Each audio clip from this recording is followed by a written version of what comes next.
Hello, friends. Today I'm going to read some interesting passage from the Gospel of Mark, chapter 14. It is pretty interesting. Let me read it to you. Um, Mark 14 and verse 32 and onwards. Then they came to a place which was named Gethsemane. And he said to his disciples, "Sit here while I pray." And he took Peter, James, and John with him, and he began to be troubled and deeply distressed. So Jesus came to Jesus came to Gethsemane, and he took Peter, James, and John, and he went little further to pray with them. There is another passage also, if you look into Matthew 17 and from verse 1, it's called a Mount of Transfiguration. The incidents I will read later on, but in that incidents also, Jesus took James, Peter, and John with him.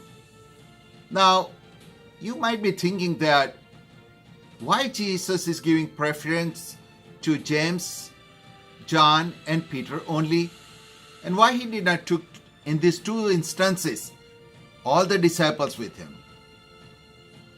Is it Jesus is giving them, are they Jesus' favorite disciples?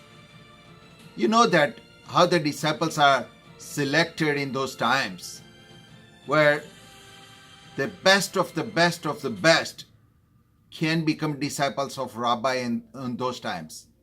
We know that whoever is not selected as a disciples will go back to their family business and trade.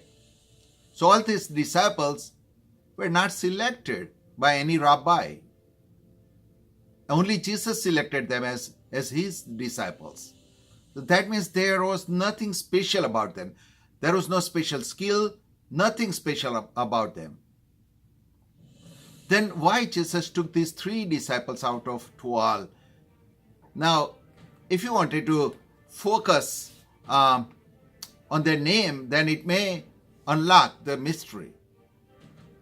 The Peter's name in Greek, the meaning is a stone. And James, the meaning of his name is replace. And John, his name's meaning is grace.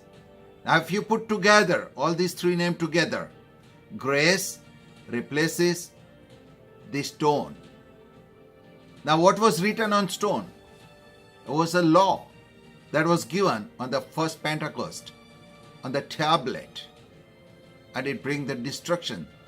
3,000 people died. No, there is according to Bible, there is two ways to earn your salvation.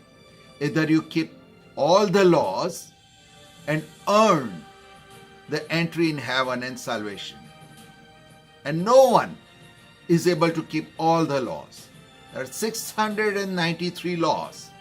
Who could ever keep all of them? And to earn salvation, you have to keep all the laws, not just some of them.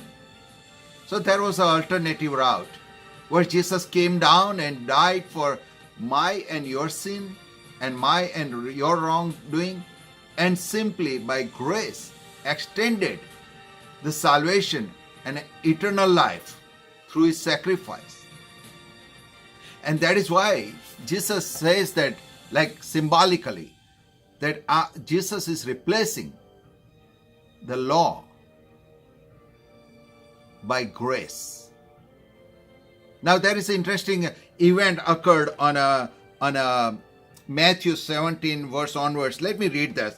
After 6 days, Jesus took Peter, James, and John, his brother, led them up to a high mountain by themselves, and he was transfigured before them. His face shone like the sun, and his clothes became as white as the light. And behold, Moses and Elijah appeared to him, talking with him. Then Peter answered and said to Jesus, "Lord, it is good for us to be here. If you wish, let us make here 3 tabernacles, one for you, one for Moses, and one for Elijah. While he was still speaking, behold, a bright cloud overshadowed them, and suddenly a voice came out of the cloud saying, "This is my beloved Son, in whom I am well pleased. Hear him."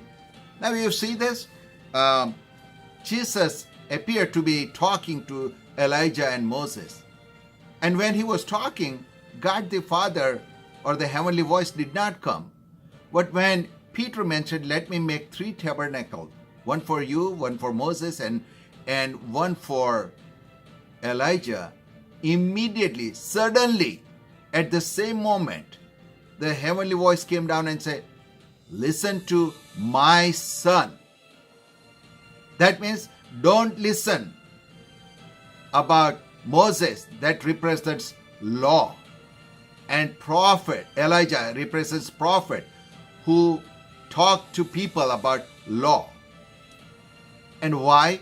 Because Jesus' death replaces the requirement of law. And that is why God the Father says that don't go back to law. Don't go back to law and try to earn your salvation through your good works by keeping law.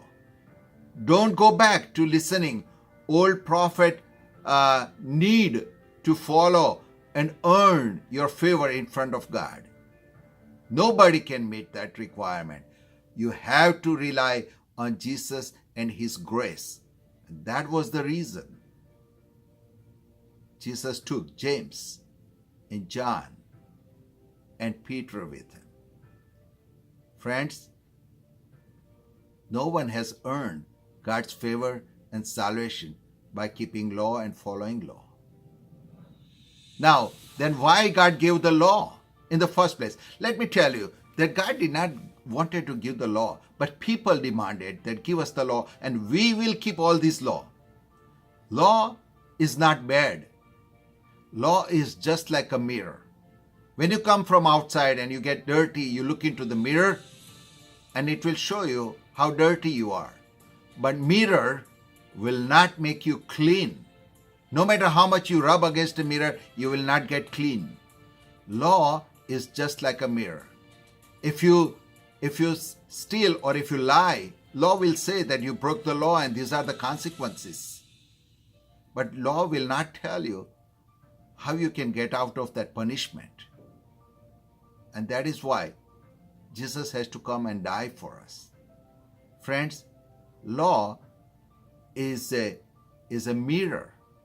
It shows you how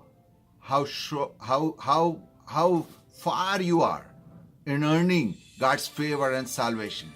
You will never earn that. And that is why law can be used to realize our wretchedness and our inability to redeem ourselves. The only grace of God can provide us eternal life. I hope when you go back to look at the laws, you look at it as a mirror and look at Jesus and his sacrifice and thank God that he has provided us this alternative route. And that is why Jesus, when on the way to Emmaus, told those 2 disciples and explained him from the Moses and all the writings and old prophets about himself, not about law. And when you look at the Old Testament and the laws, think about Jesus, think about his grace, think about his sacrifice. Laws are not bad, but they lead us and they provide us the need for Jesus. I hope you are encouraged and you start relying on the grace of God. Peter, James, and John. Remember, Jesus has replaced the stone with grace. What he has done is a new creation, it's a new law. Start living in the grace of God. Thank you and God bless you.